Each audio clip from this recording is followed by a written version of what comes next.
Енді үшінші түсінікті мен сіздерге айтқым келеді. Ақша табу үшін не істеу керек? Айтыңыздаршы. Не істеу керек?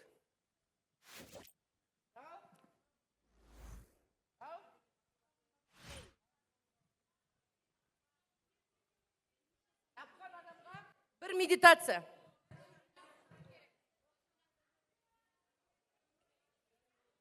Молодец. Молодец. Есіміңіз кім? Замира. Замира ханым, жауабын тыңдаймыз. Жұмыс жасау керек. Қыздар, как ни крути, ақша табу үшін еңбек етуге тура келеді. Қазір түсіндіретін болам. Қол шапалақтап қойыңыздар. Еңбектен ешқайсымыз қашқан жоқпыз. Бұған дейін біз ақша табуға белді шешіп кірістік. Кіріскен кезде не істедік? Ішімізде алай-дүлей, жанталас, дефицит ішімізде.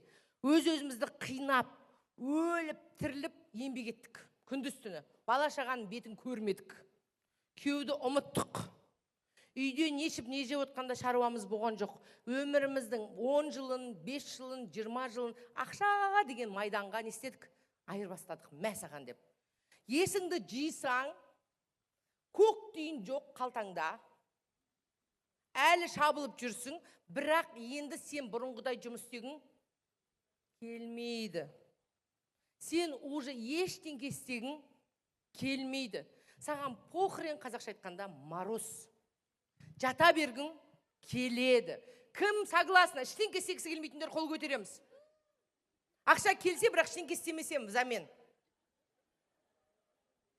Көтереміз. Өйткені біздің жұмыс істегіміз нахрен келмейді. Бәріміз ойлаймыз, үйде жата берсек, ақша келе берсе. Қазіргі адамдардың көпшілігінде осы тенденция байқалады. Өйткені көпшілігіміз не істедік? Выгорели. Жанып кеттік. Рахмет сізге. Біз не істедік? Бәріміз жанып кеттік. Жанымызды қинағымыз келмейді. Үйде жата берсек, ақша өздігінен түсе берсе деп ойлаймыз. Өйткені біз үшін жұмыс деген не?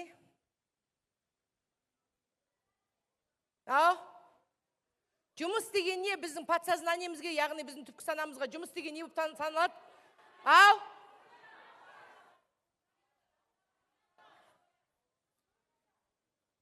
Жұмыс деген не?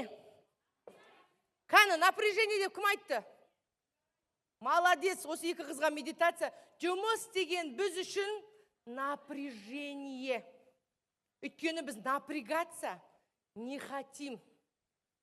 Яғни жанымызды қинағымыз мүлдем келмейді. Біз көп деген адамдар уже оянып қойды. Адамдардың көпшілігі өмірдің мәңгі емес екенін ұқып қойды. Яғни өмірін ақша деген нәрсеге айырбақсыз келмейді.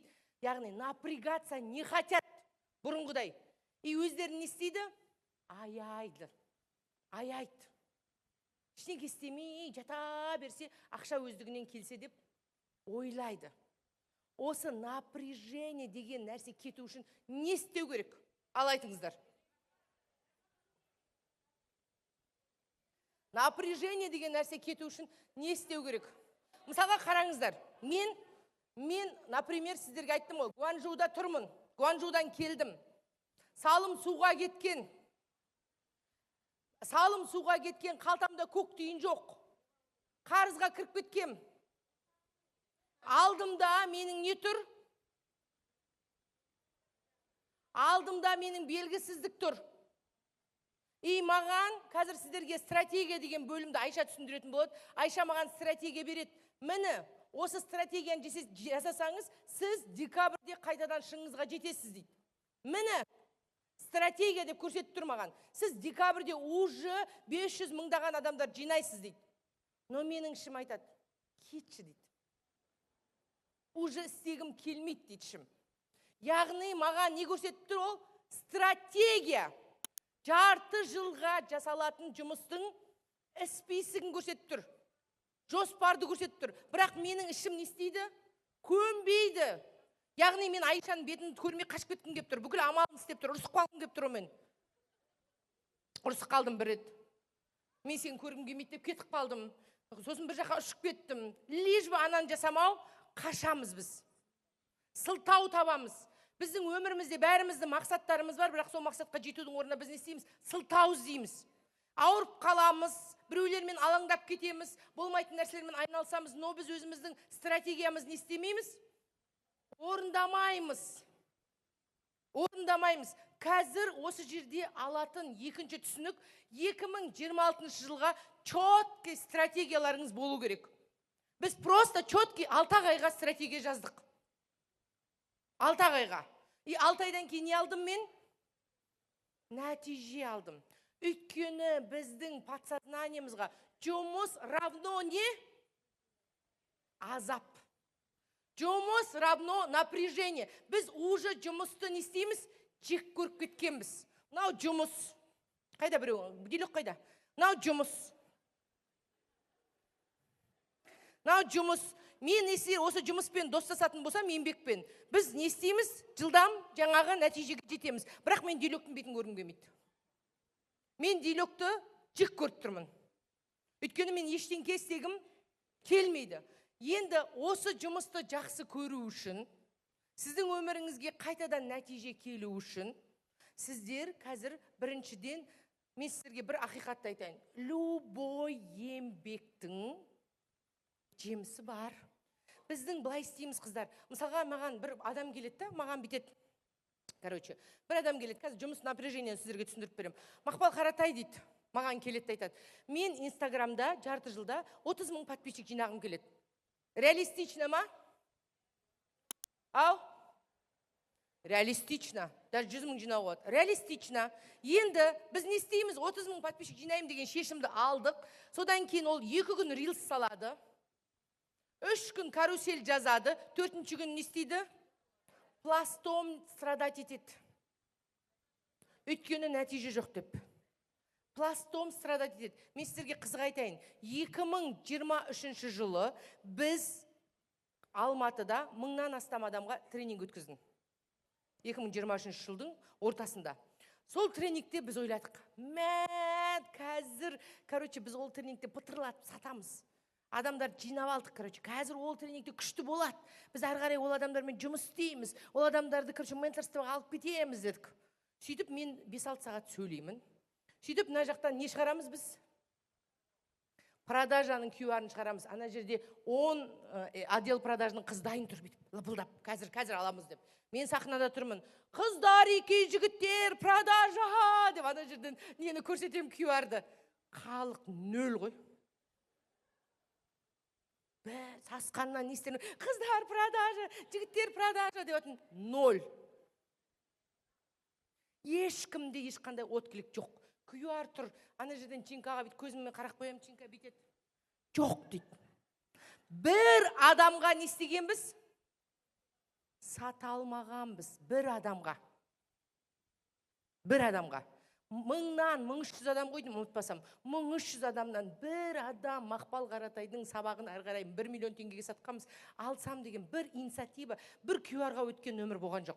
Ертесіне мен не істедім, білесіңдер ма? Өмірден баз кешіп аспанға қарап жатырсың.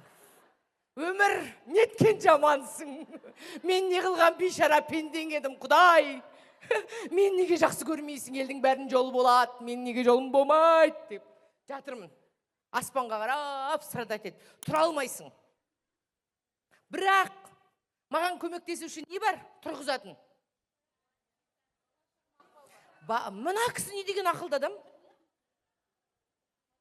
Сенің проблемаң, қарызың, бала-шағаң бар, төбеңнен төніп тұрған. Олар саған ұзақ жатқызуға уақыт бермейді. Қарыз келеді, аренда төлеу керек болады, бала-шағаң тамақ ішу керек болады. Жатқың кеп страдать етейін десең не істейді? Аналар төбеңнен төніп тұрады ғой. Маманан төлеу керек деп. Ойбай, ай деп тұрып қайтадан кетесің осылай. Амал жоқ өмірдің майданына. Келсесіздер ма? Бірақ бір ду қол шапалақ. Енді мен сіздерге осы жерде бір құпияны айтқым келеді. Қараңыздар, бірінші нәрсе өздеріңіздің проблемаларыңызды любите дегенді айтып тұрмын. Потому что солар тұрғызушы. Олар болмаса давно сіздер страданиен кіріп кететін ек. Біз любим страдать. Любим, прям рахаттанып страдать етеміз. Сондықтан менің проблемаларым не істеді? Ертесіне желкемнен тұрғызды. Енді дәл сол 1300 адамға бір адамға сата алмадым ғой. Жақында біз міне қыздарға мен 13 адам болды, сабақ өткіздім. 13 адамның қанша алды? Мұрал? 13 адамға мен сабақ өткіздім. Сол жерде мен 1,5 миллион теңгеден саттым. 13 адамның 11 сатып алды, біреу кетіп қалды, біреу просто ақшам жоқ деді. В чем разница екеуінде? Біз сәл жолымыз болмаса не деп ойлаймыз? Со мной что-то не так. Біз чортпыз деп жаңағы ненің ішіне кіріп, өмірден баз кешіп, жылап, өз-өзімізді ұрысып, өз-өзімізді бұрышқа тақап, сен ақша тапқан жоқсың, сен оңбағансың деп теуіп, жатқызып тастаймыз, наказать етіп. Сен оңбаған, ақша таппадың деп. А на самом деле в чем разница? 1300 адамның біреу алмайды да, ал 13 адамның 11 алғандағы разница неде?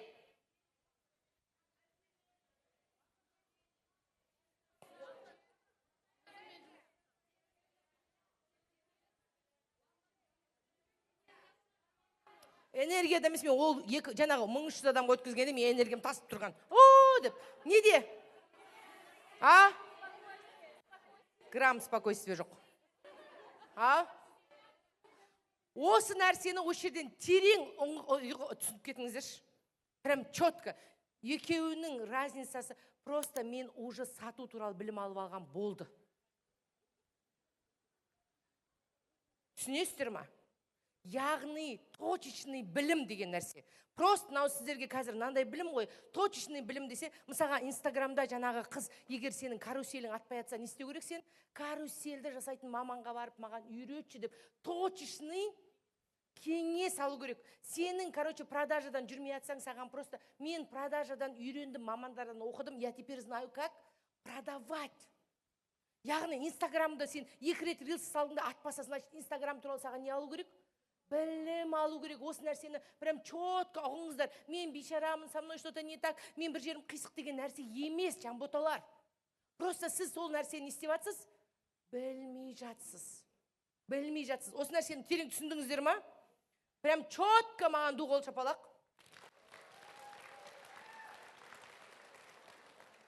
Екеуінің айырмашылығы просто сода ғана.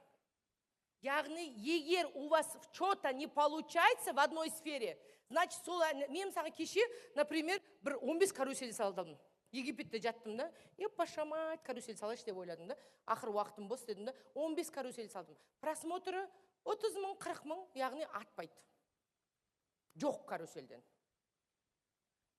Бала позициясы бар, ересектің позициясы бар. Бала не істейді? Жылайды. Любой неудачаға жылайды. Яғни, неліктен менің, карусельдерім атпай жатыр, мен неге бейшарам деген эмоцияға кіріп кетеді, ал ересек іздейді. Қай жерде менің қателігім бар? Бүгіннен бастап ересектің позициясына өтсеңіздер. Яғни, мен не істедім? Қазақстанға келдім да, карусельді жасайтын ең мықты маманның несін сатып алып қойдым қазір. Консультациясын сатып алып қойдым. Осы тренинг біткеннен кейін мен онымен жолық болмаған карусель жасауды үйрету керек. Түсінікті ма?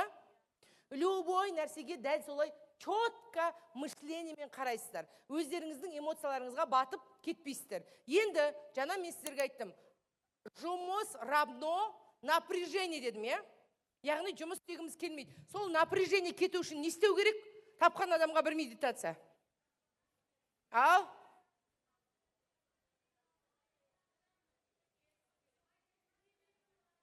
Ал? Не қылу керек? Не қылу керек дейсіз сіз?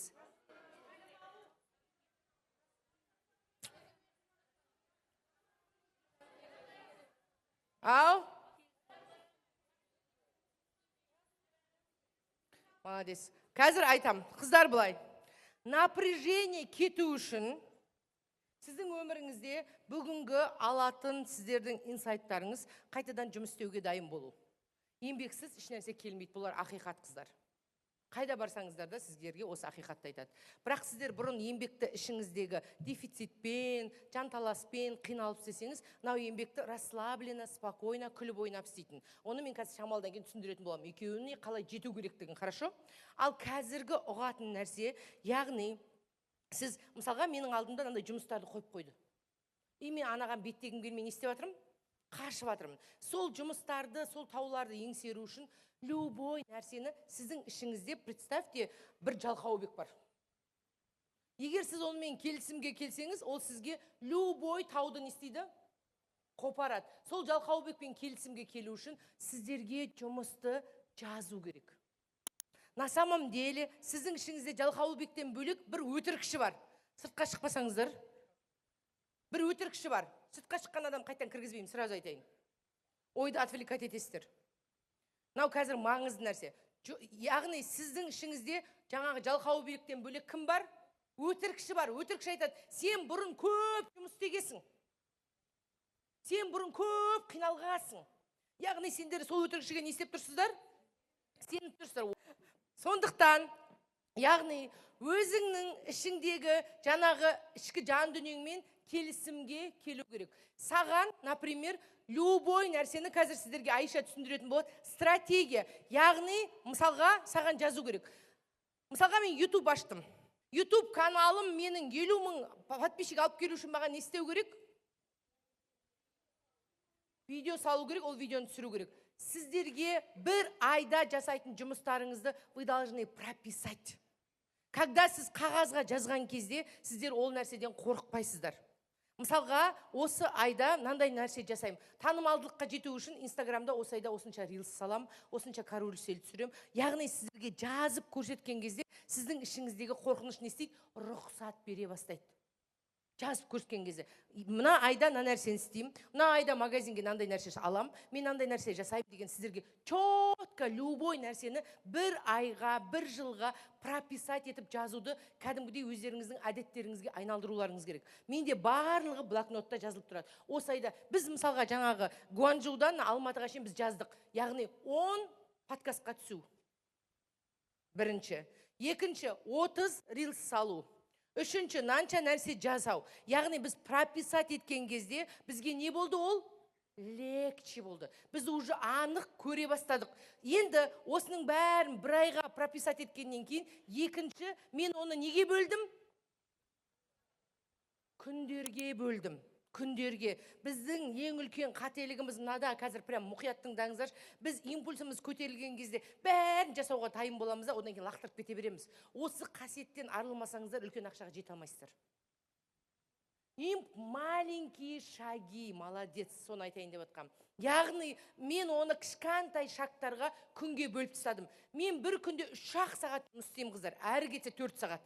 Болды, басқа жұмыс істемеймін. Сол 4 сағатқа жаңағы прописанный нәрсені не істедім? Енгіздім, сыйдырдым. Мысалға, бір аптада нанша шаруа жасаймын, күнде просто 4 сағат мен тоқтамай үздіксіз істеймін.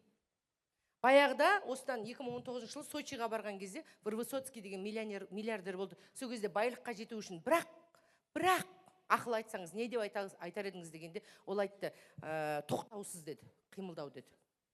Үздіксіз тоқтамау деді. Яғни, үздіксіз тоқтамай, жан қинамай, шамаңа қарай. Мысалға, енді, яғни, сіздерге айтатын дүние, сол үшін сіздер өздеріңіздің кішкентай, мен жаным қиналып жатқан жоқ. 2 сторис сақ қойдым, ананы істеп қойдым, мынаны ютубқа салып қойды, ананы істеп қойдым. Кішкентай шаруаларды не істедім? Үздіксіз жасай бастадым. Яғни, бұған дейінгі менің жолымда 1 ай 40 жұмыс істеймін, 2 ай жоқ Мақпал Қаратай. Білесіздер ғой? 3 ай жұмыс істеймін, одан кейін Мақпал Қаратай жарты жылға жоқ. Яғни, соны үзбей жүруді осы жерде өздеріңізге уәде беріп алсаңыздар. Үзбеуді еңбекті. Күніне 3 сағат, либо 4 сағат. Келістік қой, я? Давайте.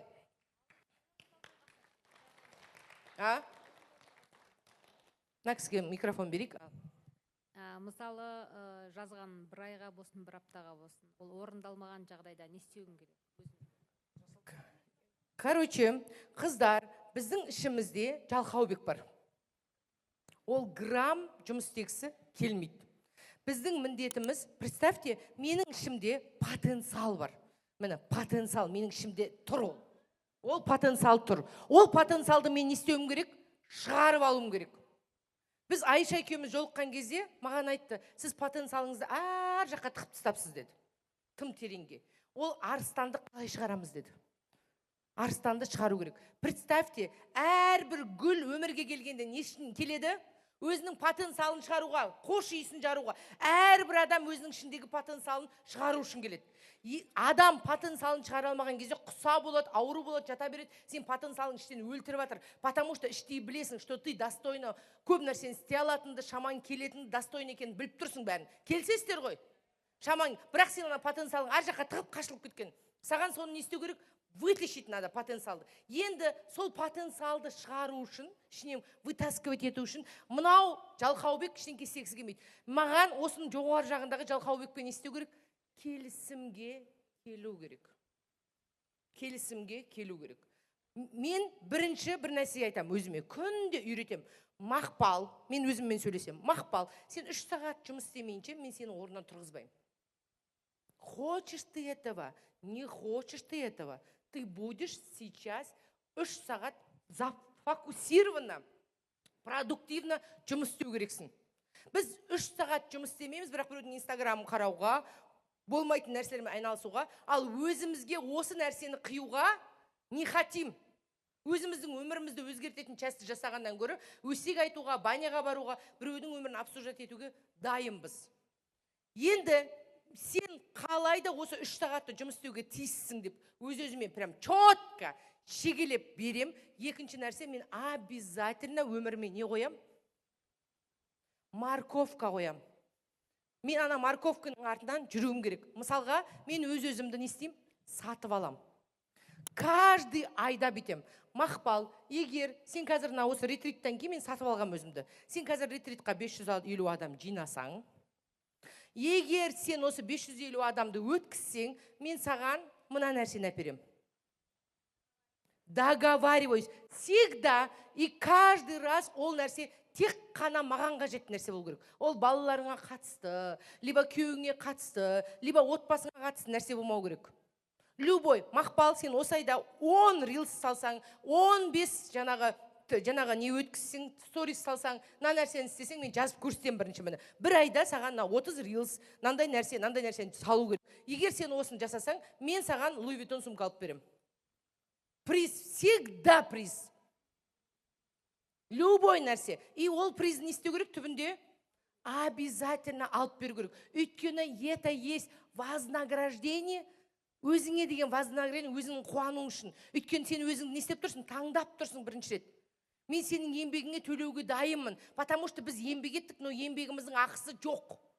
Біз өзгелер үшін еңбек еттік, өзімізге ештеңе төлеуге дайын болмадық. Сол үшін мен не істеймін? Каждый день келсем. Нан жаса, мен саған нан әперем. Нан жаса, нан әперем. Соның арқасында мен не істедім?